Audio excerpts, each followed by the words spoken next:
In the previous topic, we saw that we want to help our physical and spiritual children learn to explain that the resurrection is taught in both the Old Testament and the New Testament. In fact, that hope was also taught by those who were not descendants of Abraham, Isaac, and Jacob. Job said in Job 19:25-27, "For I know that my Redeemer lives, and he shall stand at last on the earth, and after my skin is destroyed, this I know, that in my flesh I shall see God, whom I shall see for myself, and my eyes shall behold, and not another.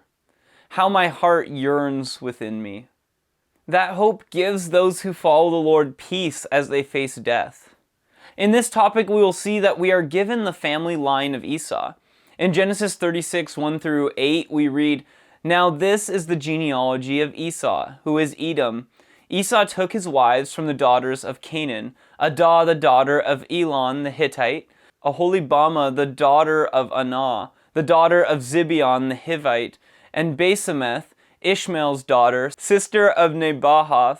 Now Edah bore Eliphaz to Esau, and Basemeth bore Reuel.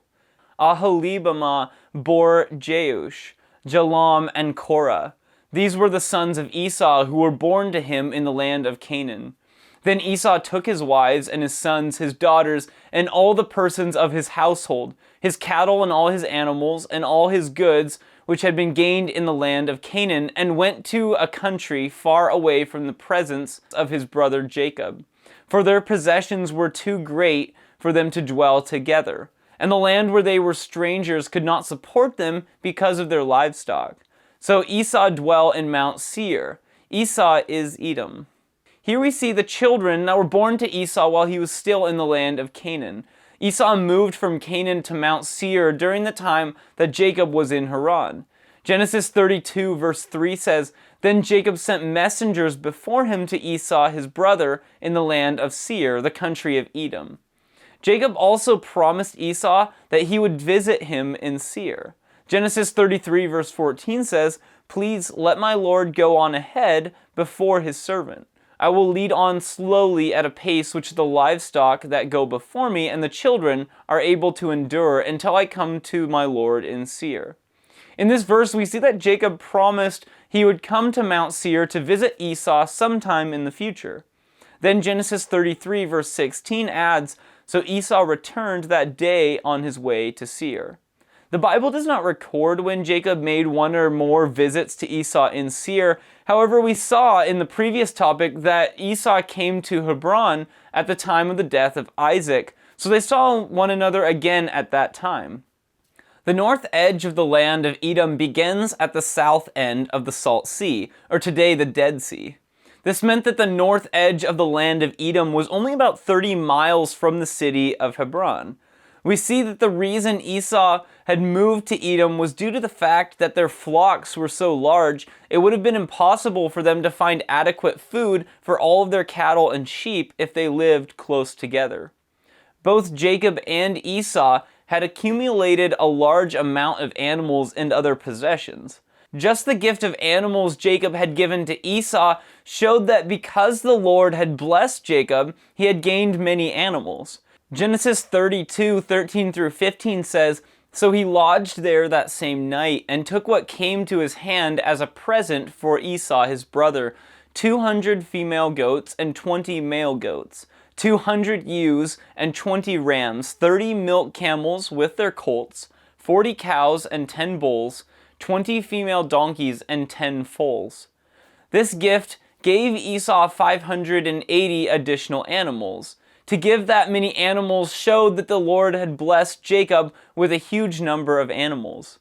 We go on to read about the family of Esau in Genesis 36, 9-19, which says, "And this is the genealogy of Esau, the father of the Edomites in Mount Seir. These were the names of Esau's son, Eliphaz, the son of Adah, the wife of Esau, and Reuel, the son of Basemeth, the wife of Esau. And the sons of Eliphaz were Taman, Omar, Zepho, Gatam, and Kenaz. Now Timnah was the concubine of Eliphaz, Esau's son, and she bore Amalek to Eliphaz. These were the sons of Adah, Esau's wife. These were the sons of Reuel: Nahath, Zerah, Shammah, and Mizah. These were the sons of Basemeth, Esau's wife. And these were the sons of Aholibamah, Esau's wife, the daughter of Anah, the daughter of Zibeon, and she bore to Esau Jeush, Jalam, and Korah. These were the chiefs of the son of Esau. The sons of Eliphaz, the firstborn son of Esau, were Chief Teman, Chief Omar, Chief Zapho, Chief Kenaz, Chief Korah, Chief Gatam, and Chief Amalek.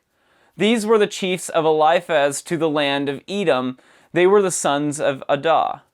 These were the sons of Reuel, Esau's son, Chief Nahath, Chief Zerah, Chief Shammah, and Chief Mizah. These were the chiefs of Reuel in the land of Edom. These were the sons of Basemeth, Esau's wife, and these were the sons of Aholibamah, Esau's wife, Chief Jeush, Chief Jalam, and Chief Korah. These were the chiefs who descended from Aholibamah, Esau's wife, the daughter of Anah. These were the sons of Esau, who is Edom, and these were their chiefs. We see a key statement about Esau in these verses. We see that he became the father of the Edomites, and they settled in Mount Seir. Mount Seir is actually a range of mountains that extends from the area to the south and east of the Salt Sea to what today is called the Gulf of Aqaba. This area became known as Edom. God gave that area to Esau and his descendants, as Deuteronomy 2:4-5 says, and command the people, saying, "You are about to pass through the territory of your brethren, the descendants of Esau, who live in Seir, and they will be afraid of you. Therefore watch yourselves carefully. Do not meddle with them, for I will not give you any of their land. No, not so much as one footstep, because I have given Mount Seir to Esau as a possession." Later, Joshua told the people of Israel in Joshua 24:4-5, "To Isaac I gave Jacob and Esau. To Esau I gave the mountains of Seir to possess, but Jacob and his children went to Egypt. Also I sent Moses and Aaron, and I plagued Egypt according to what I did among them. Afterward I brought you out." These two statements were made to Israel when Israel was ready to pass through Edom on the way from Egypt to Israel, and later when Joshua came to the end of his life. Genesis 36:20-30 says, "These were the sons of Seir the Horite, who inhabited the land: Latan, Shobal, Zibeon, Anah, Dishon, Ezer, and Dishan. These were the chiefs of the Horites, the sons of Seir in the land of Edom. And the sons of Lotan were Hori and Hemam. Lotan's sister was Timah. These were the sons of Shobal: Alvan, Manahath, Ebal, Shepho, and Onam. These were the sons of Zibeon, both Ajah and Anah. This was the Anah who found the water in the wilderness as he pastured the donkeys of the father of Zibeon. These were the children of Anah, Dishon and Aholibamah, the daughter of Anah. These were the sons of Dishon: Hemdan, Eshdan, Ithran, and Chiran. These were the sons of Ezer: Bilhan, Zavan, and Ekon. These were the sons of Dishon: Uz and Aran. These were the chiefs of the Horites: Chief Lotan, Chief Shobal, Chief Zibeon, Chief Anah, Chief Dishon, Chief Ezer, and Chief Dishan. These were the chiefs of the Horites according to their chiefs in the land of Seir. In these verses, we see that Seir was the name of the person and his descendants who had lived in that area before Esau and his family arrived. We see that they were considered Horites. The name Horite originally meant cave dweller. These people were probably given that name when they first moved into that region because of the fact that they lived in caves rather than immediately building houses. We are given a list of their leaders.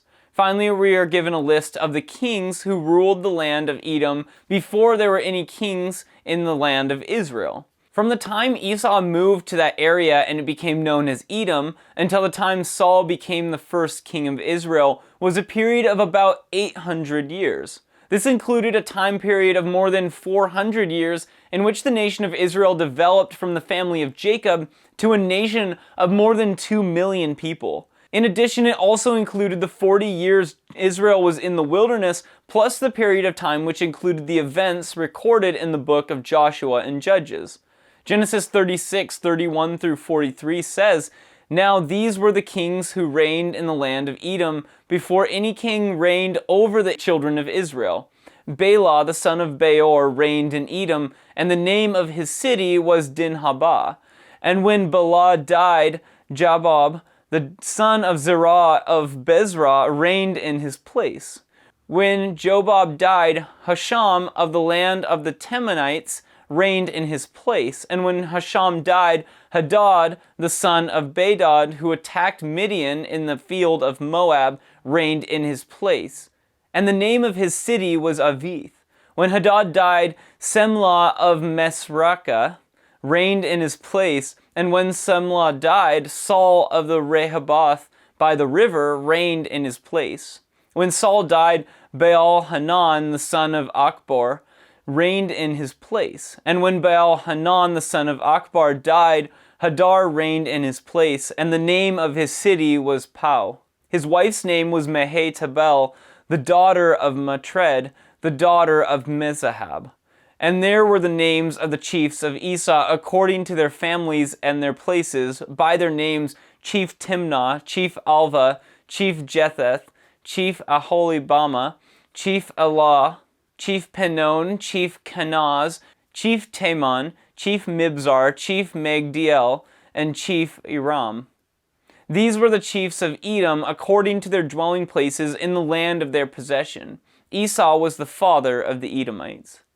Here we see that Esau was the father of Edom, so the names of the kings during this period would have been descendants of Esau. This gives a summary of the family of Esau, and the primary way we will learn more about his descendants will be when they have conflict with Israel and are mentioned in different places throughout the Old Testament. We want to help our physical and spiritual children be able to understand and explain that when the name of the nation of Edom appears in other passages in the Old Testament, it refers to the nation that descended from Esau.